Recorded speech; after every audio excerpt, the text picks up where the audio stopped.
See, it's not so much as do work for free. It's more make us a ton of money for free. That's it. That's my intro. Hi, I'm Amanda. You're watching Swell Entertainment, and I'm not talking about people trying to get free promotion from influencers for zero money. That's not what I'm talking about today, even though we could have a whole other discussion about that. We're talking about something that is becoming increasingly more common. It's not new. I want to point that out. I've been speaking about this in various other videos off and on for the last couple of months, a lot in 2021. I still think it's 2021 because I also still think I'm 22, even though I'm now 24. It's a whole thing. The pandemic is frying my brain. This is not a new thing. It's just something that I'm seeing way more of. And I think it's partially having to do with TikTok and its duetting feature. A little freeze frame note from editor Amanda. I've had to shuffle videos around, so this video was actually filmed something like 600 years ago. So the contest I'm about to speak of is actually old, and I'm fairly certain has actually ended now. But the points that I make and the things that I talk about, I do think are pretty universal for a lot of types of contests like this, which is why I'm going to leave it in here and not just scrap that whole section. What spawned me actually talking about this has nothing to do with TikTok.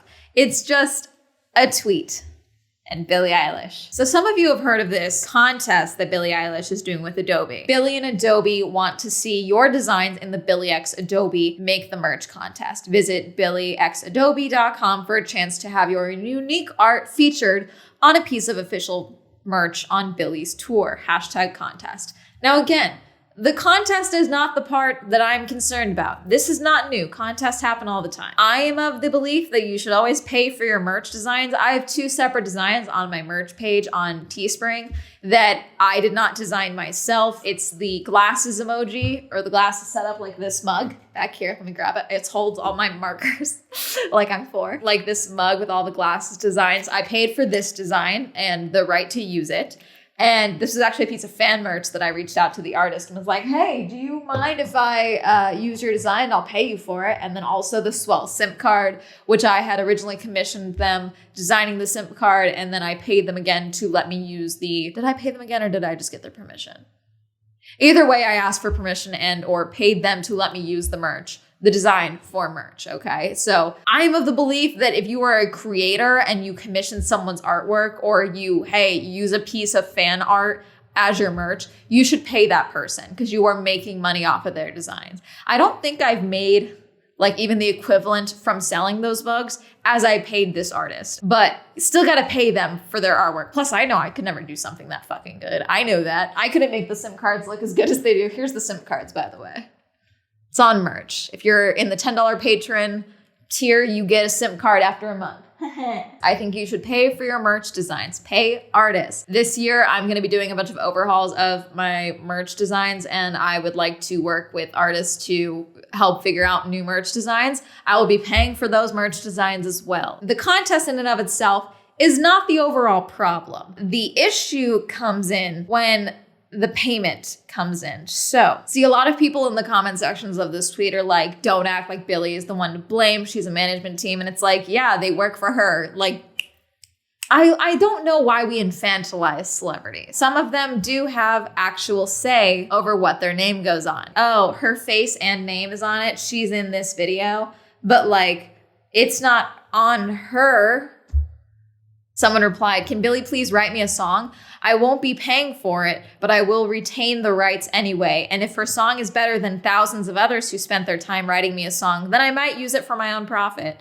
Some people linked the grand prize answer, which again, there is money involved. The contest portion of this is not the exact problem. It's the wording and also that Adobe is a shitty company. Grand prize. Your art on an official tour t-shirt, 100% of net proceeds will go to Textile Exchange. Very good. $10,000 cash prize. That's good. For this size of art and this type of promotion, I think that that's pretty equivalent. I could be wrong. Someone who's more familiar with art in the music merch space, go for it. Tell me, comment down below. I'm not entirely familiar with that. I usually go off of what the artist is asking for, or I go up when I've worked with artists in the past. 2 tickets to Billie's show, plus travel and accommodations. Your art on stage before Billie's show. 1 year Adobe Creative Cloud membership, including 20. See, 1 year only? No, I think you get lifetime. Someone else commented, hey, prospective artists, don't let billionaires take advantage of you. They can pay you to make their merch. I'm not saying that Billie Eilish is a billionaire. No one say that. They can pay you to make their merch. Don't do it for free. Don't let them profit off your contest entries. In the actual rules for the contest, it says this: each entrant hereby grants to sponsor Billie Eilish and their affiliated companies and designated agents a non-exclusive, transferable, perpetual, irrevocable, royalty-free, unconditional, fully paid license and right to post and to make, have made, use, copy, reproduce, modify, and create derivative works of any materials provided by the entrant with the entrant's entry or otherwise through the contest. So the grand prize winner gets 10 grand, all the other stuff included. But every other person who submits a piece of artwork, they're entering for a chance to win, but they're also giving up their ownership and the copyright of the artwork. So they can go later down the line and be like, oh, let's go look at the other thousands of designs that people submitted, because you know it's gonna be more than a few hundred. Oh, we need new merch designs? Cool, let's just go through these ones. This one's great, let's just tweak it a little bit and use that, or this, or that, or whatever. And you can do nothing about it when you see your artwork on them. Nothing about it. That is the issue here. That is my problem with this contest. And also, I think you have to have Adobe to do this. How to enter. Post your unique design made with Creative Cloud app to Instagram with the hashtags BillieXAdobe contest and tag Adobe Gen Create. You have to use Adobe to make the art. Bullshit. Download everything. Yeah, no, I'm calling. I don't like it. I don't like it. So that was one of the things. That's what started this. Someone sent it to me and was like, I call shenanigans. What are your thoughts? And I was like, video. I'm sure some of you are going to participate in this contest.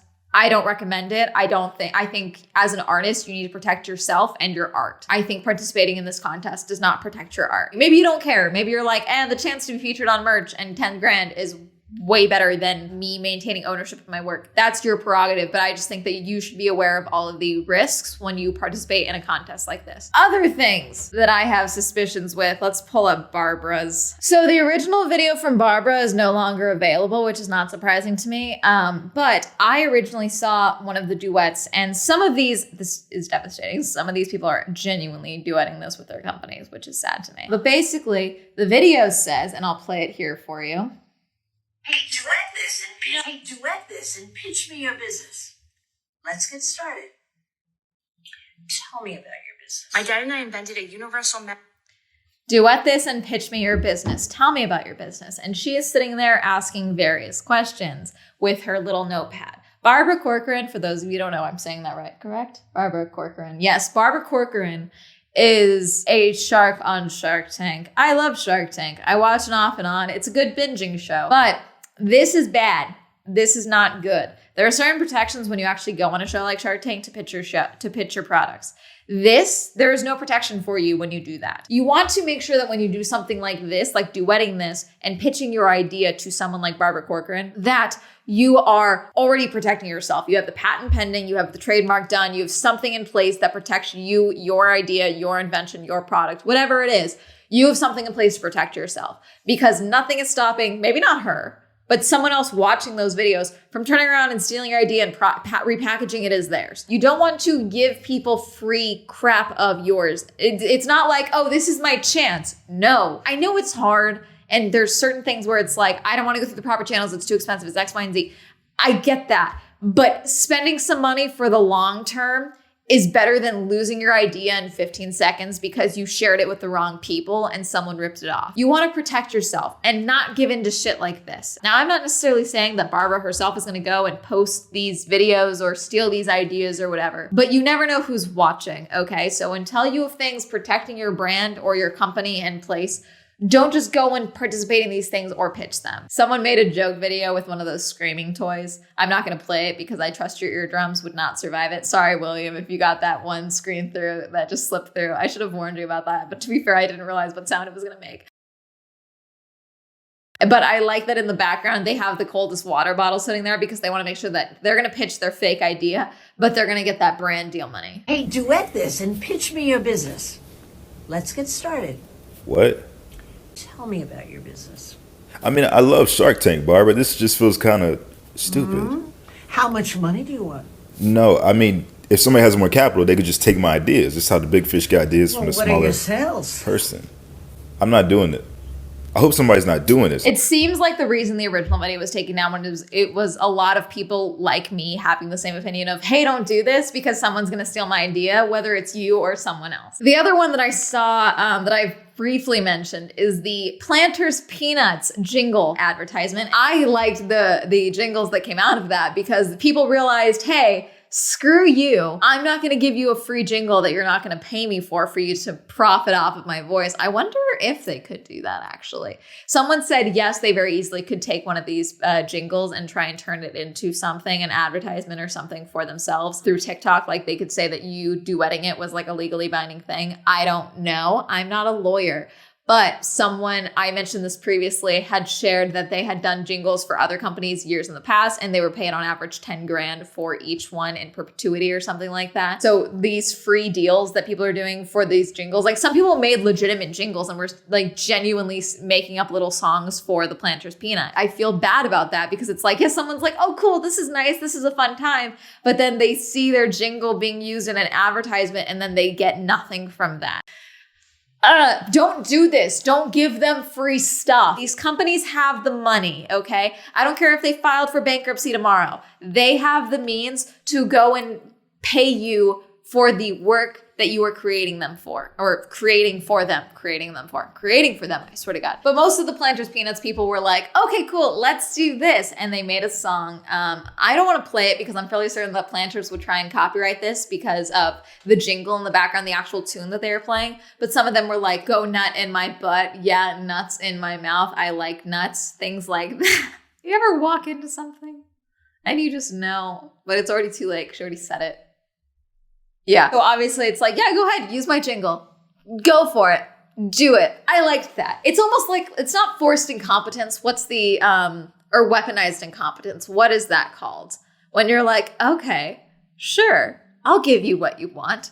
And it's the completely vulgar, unusable version of that. God, there's got to be a phrase for that, and I just don't know what it is.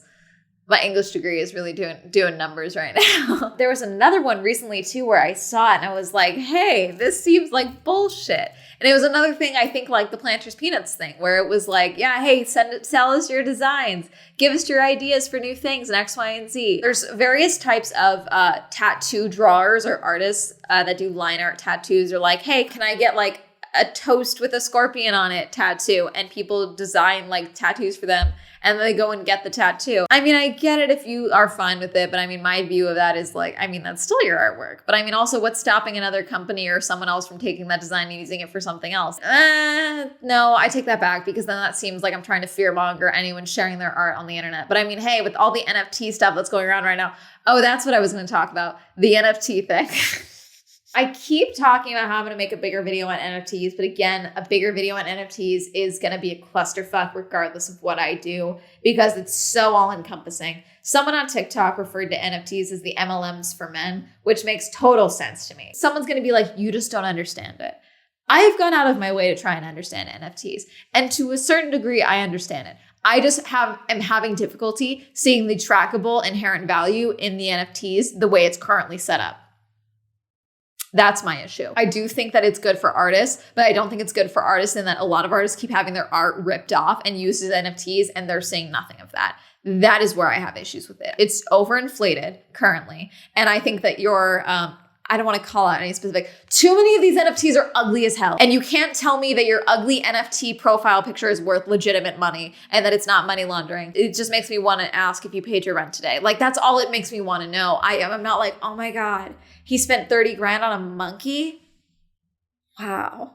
Like, I know no one's doing that. I don't know what this is. And it's like, I'm sure one day it'll make more sense to me and that there'll be value. Hey, it's like kind of like how a couple of years ago, not even that, people were like, TikTok is a ripoff of Vine. Fuck TikTok. It's all dancing and cringe and terrible content and blah, blah, blah. And now there's a lot of issues with TikTok, and I'm not saying there isn't, but it's also more widespread and a popular app now, and it's more part of the norm and the cultural zeitgeist and all that other shit. I'm sure NFTs will get there at some point, but I think right now, I think it's a branding problem. I think that's the problem with NFTs. I really do think you have a branding problem, and the loud crypto bros that have co-opted NFTs, I don't think is helping things. I think you guys need to hire a good PR person for NFTs, and you need to rebrand, because the current in-your-face, we're better than you market that you guys are trying to do, I don't think is working out in your favor, and you just kind of all look like douche canoes, mainly. I also quiver at the thought of anyone letting you have this amount of money for you to go and spend it on monkey photos. Just me. But specifically with this regards to NFTs, I am thinking of the dystopia authors' versions of NFTs. That was definitely going to be a problem. Inside the realms of ruin, 6 best-selling authors' collaborative NFT universe crumbled before it began. The ruin stirs and the 5 realms rumble. A now archived web announcement read on Thursday morning. You are cordially invited to join New York Times best-selling and award-winning authors Marie Lu, Hooray Mafi, Ransom Riggs, I know him, Adam Silvera, David Yoon, and Nicola Yoon in Realms of Ruin, a collaborative fantasy epic filled with dark magic, intrigue, and unique characters, launched online in a thrilling new way. I'm terrible at pronouncing names. I'm going to hire someone that's just going to sit here and learn how to say names for me and then slap me in the face every time I get it wrong. I think that's just what needs to happen, because this is an ongoing problem. These celebrated young adult authors shared the announcement across social media, opening Twitter, Instagram, and Discord server for fans to discuss the buzzy new project that would propel the traditional publishing industry into the new territory of Web3, an evolution of the decentralized internet that emphasizes privacy, data ownership, and compensation for work, maybe even fan-made creative works. As the catalyst for this collaborative fantasy epic, the authors would post 12 initial origin stories about their fictional universes, to which they owned the copyright. Then fans would be tasked with writing their own stories, submitting them to the Realms of Ruin universe by minting them as NFTs on the Solana blockchain. If the authors were to enjoy a fan story enough, they could declare it as part of the project's official canon. Are you seeing a trend in what I've been talking about in this video? Within hours, fans confronted the authors in the Discord server with their concerns about the project. If the authors were inviting fans to write fanfiction about a universe they created, who owns the derivative works? Does minting those stories as NFTs affect the copyright of those stories? And how are these concerns exacerbated given that these authors' target audience is too young to buy cryptocurrency on platforms like Coinbase and Gemini? Rebecca Tushnet said that it's a turduncan of things people don't understand. In other words, on the top of the usual NFT concerns, the team would also be facing copyright questions and confronting the historical hesitancy from fanfiction writers over monetization of their works in a commercial environment. See, I've talked about fanfiction a lot on this channel, not so much recently, but there is the argument always, and I defend fanfiction. I talk about fanfiction all the time. I am a reader of fanfiction. I don't write fanfiction anymore. Good luck finding it. It's been stripped from the internet. But I did it a lot in middle school, and I will defend fanfiction. But the issue with fanfiction comes when you try to profit from it. And when you try to even put it behind a paywall or do commissions, paid commissions for fan works. So again, there's already... The original authors are saying that it's a pyramid scheme of literacy. That's what this is. It's the pyramid scheme of literacy, and it was all bullshit. And it's like, no, stop it. If you want to write fan fiction about something, go for it. But don't do this. There's a lot of legal issues about this already. Ignore the NFT side of things. There are issues about the fan fiction element alone. I think the thing that threw me off with this is that a lot of these are like dystopian authors in and of themselves, like the writers that were attached to this. I mean, I'm trying to understand why they thought this was a good idea to begin with. It's one thing to want to get into NFTs in and of yourself. It's another thing to make an NFT pyramid scheme, quite literally. TechCrunch spoke to a source with intimate knowledge of the Realms of Ruin project who requested anonymity. They said that the authors, who also worked with a team of developers, ended the project because they felt there was more to lose than there was to gain. Yeah, there was. Like the respect of your colleagues and fans. And someone's going to be like, them being involved in NFTs is losing respect. No, this whole setup was never going to be a good idea. It just wasn't. It's one thing if they all were like, oh, we're writing this specific piece of media all together and we're minting it as an NFT and it's going to us or whatever, or it's going to charity or it's going to us. Who cares? If it'd be one thing like that, it's another thing to have the original story and then have them minted as NFTs. And then, hey, if we like your story, we'll add it here. But then again, it's still like minting it as NFTs. Like, where was the money going? I'm still trying to understand this. Were they buying the NFTs?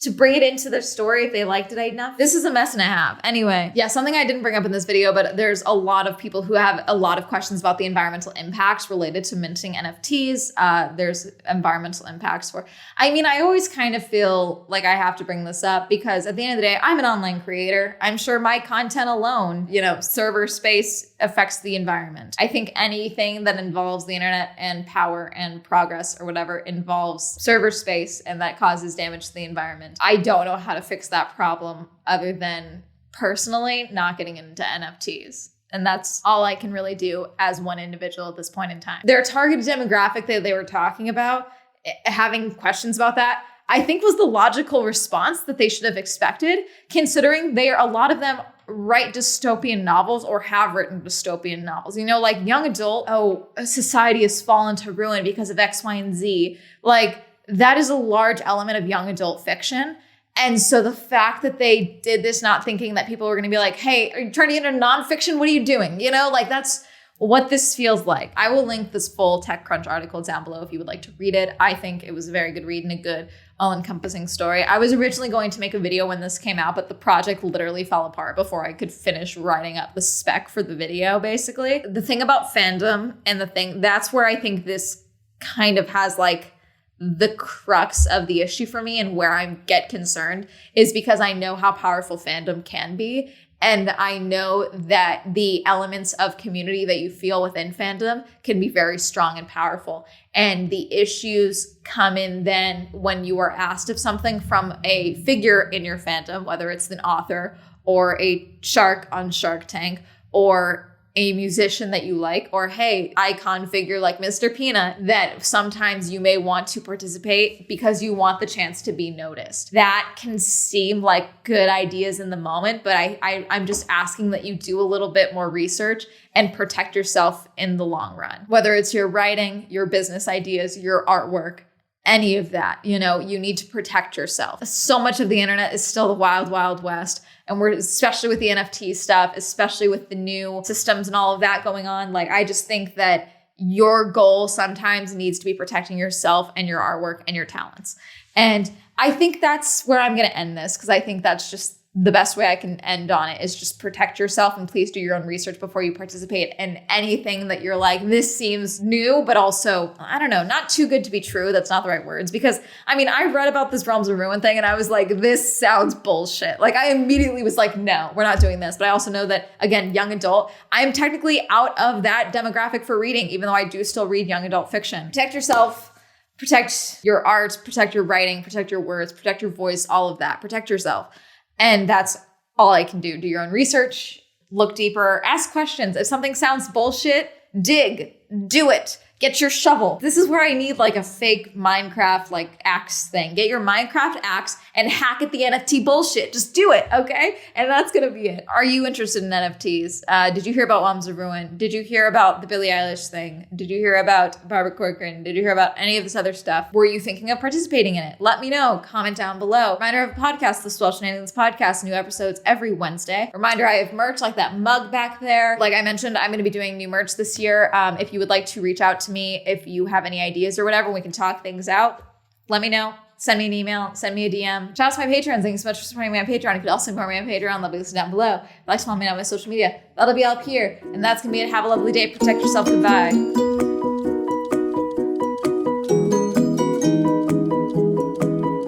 Okay, that being said, though, I kind of really want to read the original stories for Realms of Ruin. I just want to see what they were starting. Were they prompts? Was it the start of the story? How much of a story was it? Because it was they're all going to do their own individual thing, which is an idea.